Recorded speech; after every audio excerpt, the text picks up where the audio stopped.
Japan had a psychological, social and political mountain to climb if it wanted to de-radicalise itself and pursue peaceful, prosperous futures with the nations it had, formerly butchered, because Japan, let's not pretend, it had a pretty barbaric role to play in the Second World War, and so it had something to correct. Now, today Japan's hailed as one of the success stories. Francis, did propaganda have a role in the recovery of Japan? And if so, what program was employed? I think in terms of the role that propaganda had, then there are varying perspectives on this. So, for example, in Japan Forward, which would be considered one of the more right-wing media in Japan, then they would have condemned what was called the Civil Censorship Detachment Program, which went from 1945 to 1946 and was basically run by General Douglas MacArthur, the Supreme Commander of the Allied Powers, who wanted to re-educate the Japanese people to feel some shame towards their ultra-militaristic past and colonial past, which I'm sure we can speak about a bit later, but bears some interesting parallels with the current situation we have. Then certain commentators in Japan Forward would condemn this program as being a Stalin-like censorship. But Professor Tessa Morris-Suzuki's Distinguished Annual Lecture this year actually talks about how the propaganda program, or also known as the War Guilt Information Program, was actually not very effective because a lot of the Japanese public saw through this. So they felt patronized, and they didn't like being told by these Allied powers how they should feel about their past, and to be ashamed and to, censor all of their pop culture that made references to some of these things. For example, samurai movies and the like. What did seem to work was actually sharing more nuanced individual stories about the effects of the war on, say, artists and union groups. So the short answer to how, yes. Yeah, I was going to say, that is a propaganda. I mean, you can see what they were trying to do. They had a very difficult problem to solve with Japan. But there was a moderating and important supplementary ideological movement that you wrote about that was operating alongside the propaganda, perhaps helping to moderate the negative aspects of propaganda, and that was the Circle movement, which was picking up the slack. Yes. Do you want to describe more particularly what the Circle movement is? Was it an official movement, or was it just a natural movement that started up for the Japanese people? Yeah, so the Circle movement was more of a spontaneous effort from citizens, and some of them were union groups, some of them were just small groups of people talking about their experiences.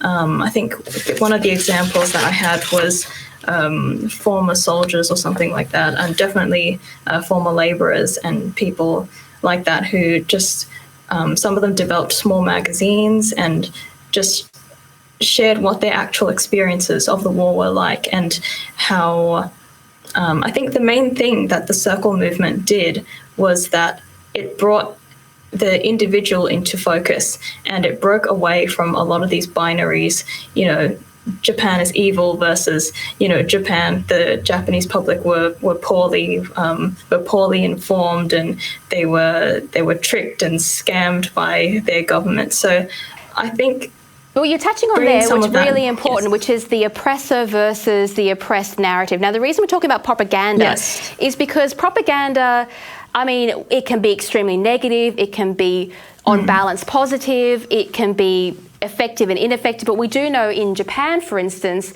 that when the Allies decided to target the wartime Prime Minister, they deliberately shielded the Emperor. Now, the reason they did that, it's interesting because they wanted to leave the Japanese people with some kind of spiritual connection to the past. I mean, he got away with war crimes, but at the same time, they were trying to stabilise Japan.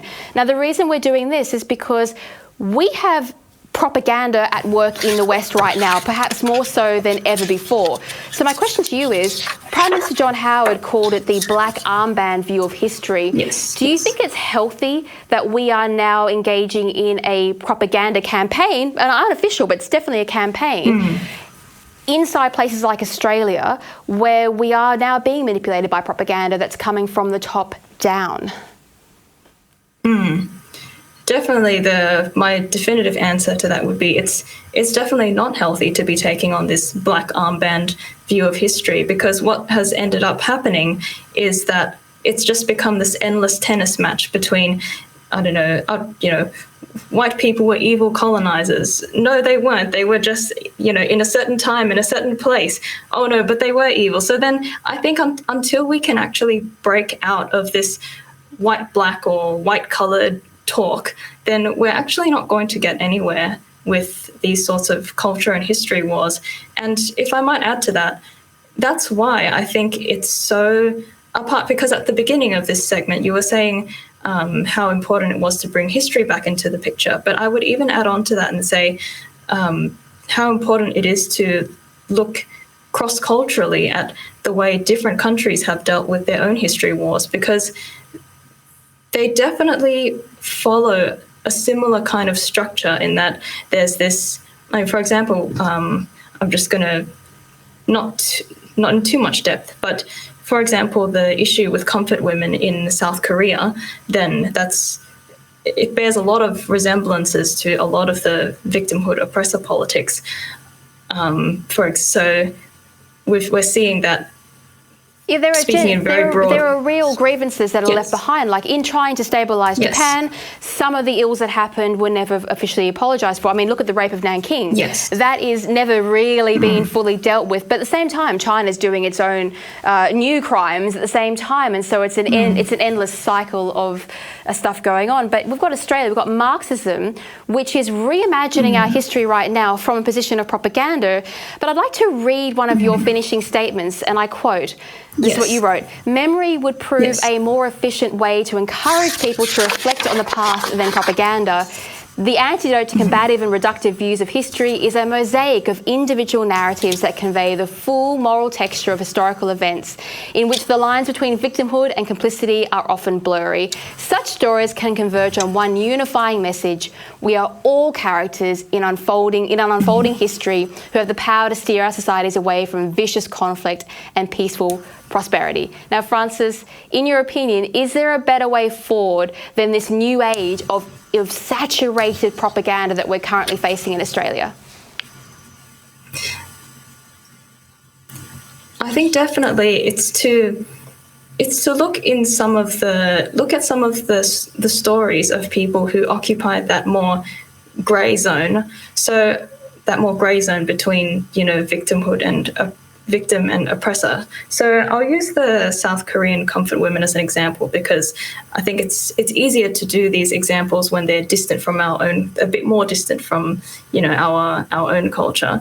So in general, then it's often been phrased as the Japanese or the Japanese military, the oppressor, and the Koreans or the Korean women who were victimized. But then there were also a lot of characters in the middle who occupied quite an unusual position. So specifically, a lot of the procurers who helped facilitate the trafficking process, a lot of them were ethnically Korean, or at least, well, that's probably an overstatement, but some of them were ethnically Korean. So I think if we try and box in certain nationalities into these particular categories, then it's not going to help us understand history better or how we can stop atrocities like that from unfolding again, but rather understanding the role that